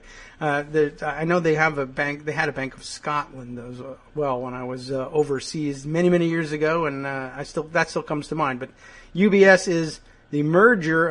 The Union Bank of Switzerland and the Swiss Bank Corporation, according to Wikipedia. I wonder why I still think of the United Bank of Scotland is the UBS I keep thinking of. But in this case, Switzerland. Okay. So where were we with this one? I just wanted to sort of put that. I don't know if we can get through the whole bit here, but Sirota has written this piece for International Business Times. But so Puzder owes millions of dollars to UBS as the bank seeks waiver from sanctions. What do you know about that? I wouldn't have guessed that UBS would have sanctions under control of the Labor Department, but you never know. And let's see, up top we have an update as of yesterday, 1:30. After this story was published, Andrew Puzder's spokesman George Thompson got back in touch with IBT, International Business Times, to assert that after the sale of his house, that's what this is about, the Labor Secretary nominee currently has a little more than $900,000 in debt to UBS, despite the financial disclosure forms that Puzder recently filed. So they're already wrong. The story has been updated to reflect that later assertion. The original story tells us this, and we'll just at least dip in here and get a flavor for it, even if we can't get through the whole story. President Donald Trump's nominee to head the U.S. Department of Labor personally owed millions of dollars to a convicted bank. That's interesting. You can always count on Sirota to bring that up as good context. That is relying on the same department to waive sanctions for its crimes, according to federal records. You see how that's going to work? The ties between Trump's embattled appointee, Andrew Puzder, and the multinational bank UBS were listed in federal documents reviewed by the International Business Times, but they were not explicitly acknowledged in Puzder's ethics agreement with federal regulators. This was a very thorough process that closely analyzed every aspect of Mr. Puzder's holdings and satisfied the Office of Government Ethics' rigorous standards for resolving potential conflicts of interest, said George Thompson, a spokesman for Puzder, in an email response to questions from IBT. OGE, Office of Government Ethics, has been intimately involved in the details of Mr. Puzder's financial disclosure report and his ethics agreement. If there were deficiencies or omissions from the information provided in the report, they would have been picked up by OGE, says his team. In financial disclosure forms published late last week, Puzder listed 2 mortgages and 1 line of credit with UBS Financial Services, an investment in UBS Dynamic Alpha Fund, and 10 other accounts with UBS. In the weeks after he was nominated, Puzder listed a total of between $2.6 and $11.5 million of investments and loans with UBS. That is in addition to the millions of dollars of assets in the 10 other UBS accounts held by Puzder. The update now says that the debt, anyway, is little more than $900,000, at least on the mortgages. But what about the rest of it? I don't know. In 2009, UBS admitted to the Justice Department that it had participated in a scheme to defraud the United States. Whoops. By helping customers evade taxes. In 2015, UBS pled guilty to manipulating interest rates in violation of a previously deferred prosecution agreement. They got caught. They got an agreement with the prosecutor not to do it again, but then they did it again and got caught a second time. That case, in which prosecutors determined the bank engaged in a deceptive currency trading and sales practices scheme, I added a word in there, could trigger federal prohibitions designed to prevent convicted banks from managing billions of dollars worth of workers' pension money. But if Puzder's nomination is confirmed by the Senate, he would head the Labor Department, which is empowered to waive such punishments. You see? Okay, so there's our connection. The Department of Labor notes that the Secretary of Labor is the federal official who decides whether to grant companies a key designation and waivers that they require to manage retirement assets. So there you have it. Right now, they're under a sort of retirement benefit management death penalty that could be waived by the new Secretary of Labor, who just happens to owe them about $1 million. If they could make that go away, he could make their problem go away. Just wanted to get that one on the record for you to watch as his nomination makes its way through the system. Okay. We'll save the analyses of who the hell Stephen Miller is for the time being, except I wanted to throw out at least this tidbit from the New York Times piece that was widely discussed about him. Stephen Miller is a true believer behind core Trump policies. That's Glenn Thrush and Jennifer Steinhauer. Glenn Thrush is getting his hours, his 15 minutes, I guess, out of being parodied on, or being a part of the Sean Spicer parody anyway, on Saturday Night Live. But suffice to say, the bit I wanted to pull out of this one is that essentially Stephen Miller, who again, I'll remind you, is 31, I think, right? I think we've got that age right. Where did he come from? We'll read all the backgrounders and everything, but this is, I thought, the important bit from this story was he's essentially the guy that caused massive eye roll strain all over Capitol Hill when he was working for Jeff Sessions. And yes, a reminder, that's where he came from most directly. He has worked for the most horrible people on Capitol Hill, by the way. In addition to Jeff Sessions, he previously worked for Michelle Bachmann and who else? I forget. Let me see if we can scan quickly and pick that up again. It hardly matters. But anyway, during his time on the Hill, he was one of those staffers, and I guess he must have been a 20-something at that time, who would unbidden send bizarre ranting strategy memos all over the Hill, like to all the other offices and all the other staffers there, as though he were the indispensable man. And it's funny. It's actually a sort of a thing that is not all that uncommon. I mean, a lot of people work on the Hill. A lot of people are good on the Hill. A lot of people are bad on the Hill. But a lot of people, well, not a lot, I mean, but a reliable subsection of the 20-somethings that arrive on the Hill arrive under the impression that they're not only the smartest guy in the room, but they're the smartest guy in everybody else's rooms too, thanks to email, and they're constantly circulating unbidden, these unsolicited policy advice memos that just makes everybody's heads explode. Like, oh my God, another one from this guy. There's a quote in here from it says, one exhausted Senate staff member forwarding a Miller-gram to a reporter at the time, a couple of years back, 2013. It looks like I got to kill some audio here. International Business Times again. Thanks, Sirota. But an appropriate break in there for Sirota. I'll tell you why in a second. Anyway, back in 2013, a staff member forwarding a Miller-gram to a reporter at the time wrote his latest, and it's only 11:45 a.m. That's the guy who was like, oh my God, this crazy a-hole will not shut up. Why does he think he's so damn smart? I put all his stuff in the spam folder. I've had enough with this guy. And then he ends up, Trump can't get anybody real to work for him because he's a joke. He shows up. He does the job. Miraculously, Trump ends up winning, and now, wow, senior policy advisor, the guy who nobody could stand back in the day. There are such people. Anyway, now he's the senior policy advisor. I thought I'd throw that bit out there. I told you that the interruption of audio from Sirota's piece is somewhat apropos in this. David Sirota, when he worked on the Hill for Bernie Sanders, kind of also was famous for unsolicited and sometimes rather annoying policy advice that he distributed throughout Washington, D.C. too. I think I've mentioned it maybe in the past, but more in the context of Sirota.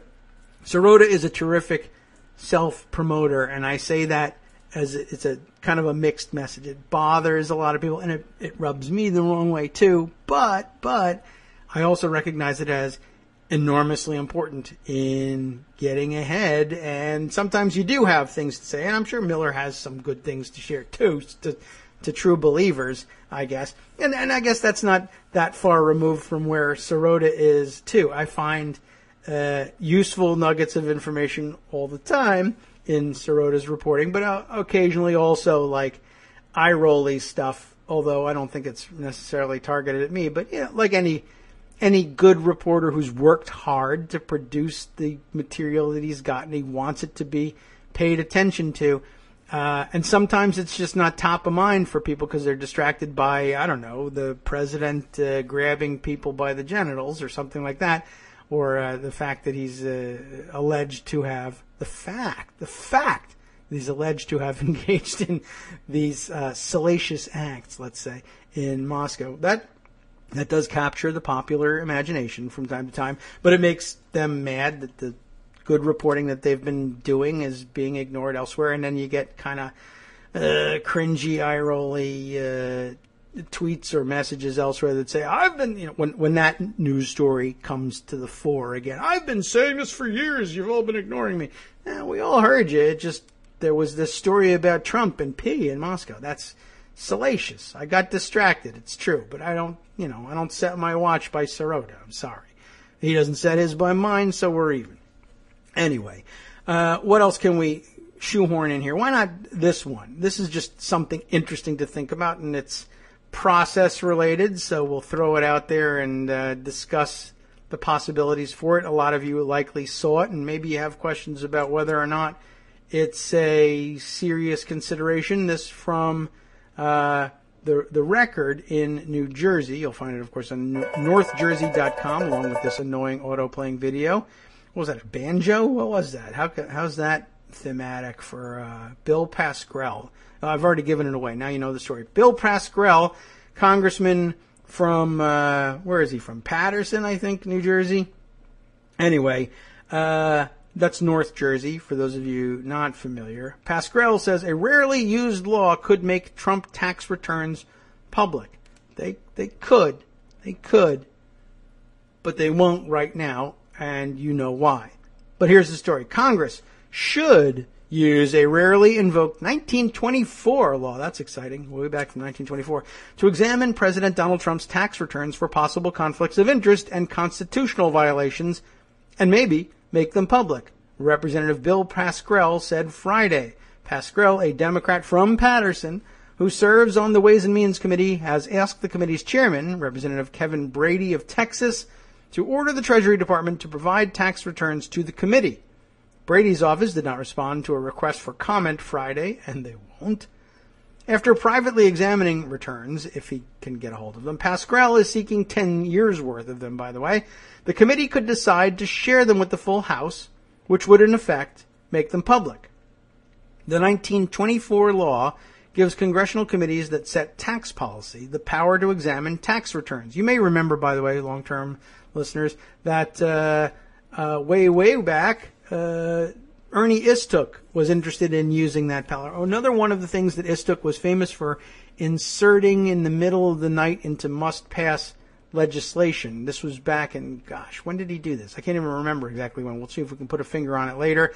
But he was interested in expanding that law and giving Ways and Means staffers the ability to order up tax returns and examine them themselves without having the bosses be the ones, the members of Congress, members of the committee be the ones to make the request. That was an enormous expansion of staff power and worrisome to people on both sides of the aisle, and I think eventually got squashed, and he wasn't all that keen on owning up to the authorship of the provisions, as I recall. Anyway, it was first set back in 1924, as you know.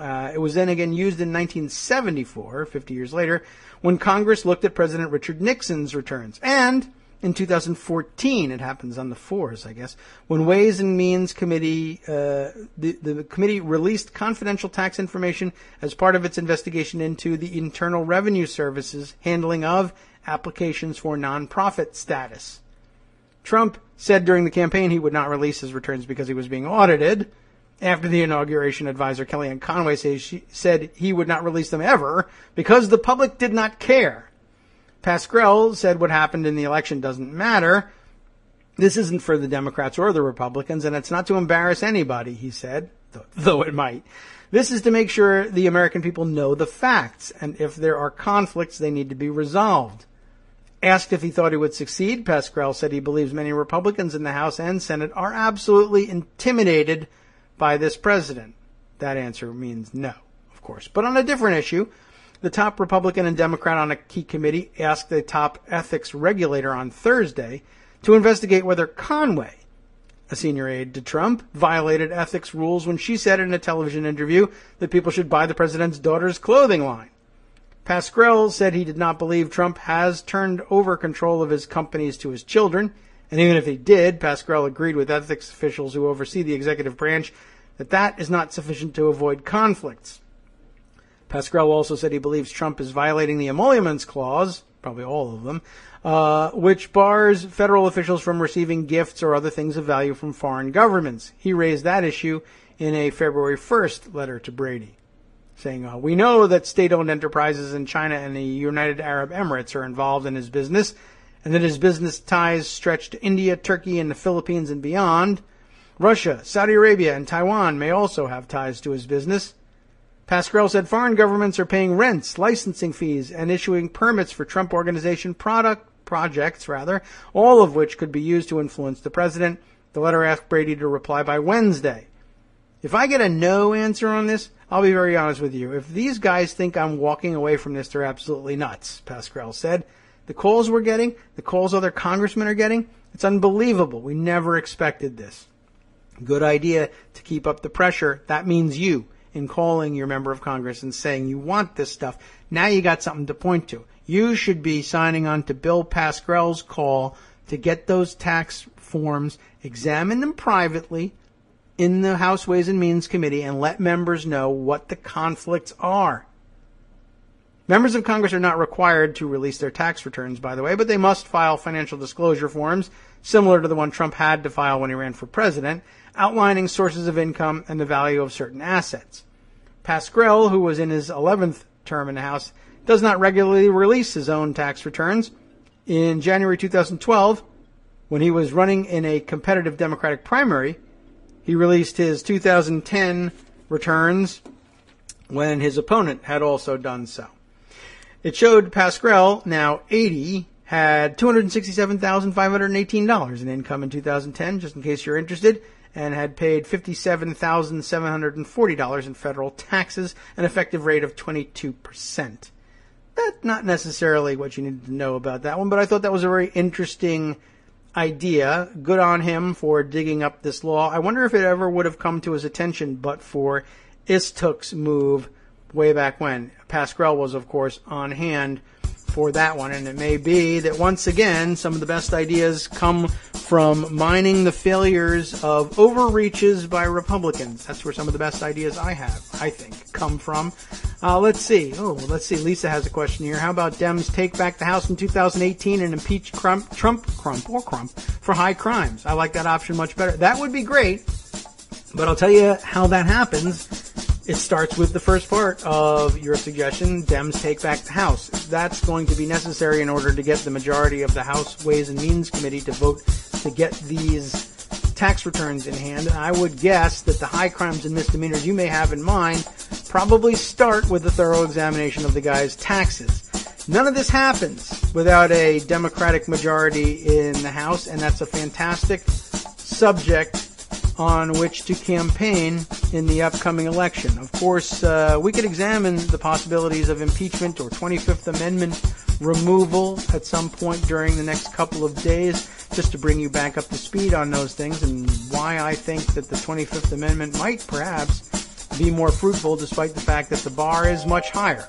Anyway, there's no time for that now. It's time to hand it over to the guys for the after show to bring you up to speed on what to expect. Well, Justice has sent me a memo, and I've run out of time to read it. We'll see what we can squeeze in after this important announcement.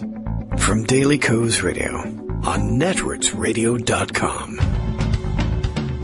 You have been listening to the Kagro in the Morning Show with David Waltman. Okay, it wasn't that important, but Trump's vow to destroy the Johnson Amendment could wreak havoc on the charitable world. Imposing tariffs would not bring back American manufacturing jobs, and a renowned historian hears an appalling echo in Trump's rebuke to the media. They've got all kinds of fun stuff on the top end and on the last half coming up next.